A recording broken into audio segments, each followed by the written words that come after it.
Neskač, dolu, zostaň. Tak, zostaň. Vaše príchody domov nemusia byť takáto dráma. Poďte sa pozrieť na to, ako sa to dá zvládnuť lepšie. Pre toto video využijeme žrádlo ako primárnu motiváciu a vytvoríme si takýto vítací balíček. Tento balíček umiestnime pred vchodové dvere a necháme ho tam na nás čakať. Pri prvej vítacej príležitosti balíček otvorím a ponúkam ho psovi zo sklonenej polohy, aby všetky 4 nohy zostali na zemi. Pamlsky umiestňujem smerom na zem, pomerne intenzívne a rozhadzujem ich striedavo k sebe a od seba. Pes má tak možnosť minúť nahromadenú energiu na naháňanie pamlsiek a nie na to, aby ma poskákal.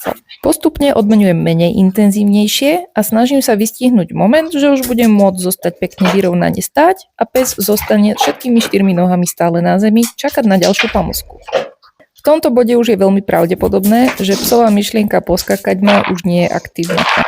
Ak by sa k tejto myšlienke vrátil ešte aj počas môjho presunu po dome, môžem túto techniku použiť ešte aj počas môjho presúvania sa miestnosťami. Balíček môžete odložiť v momente, keď pre psa už nepredstavujete primárny záujem a jeho energia začala byť pokojná.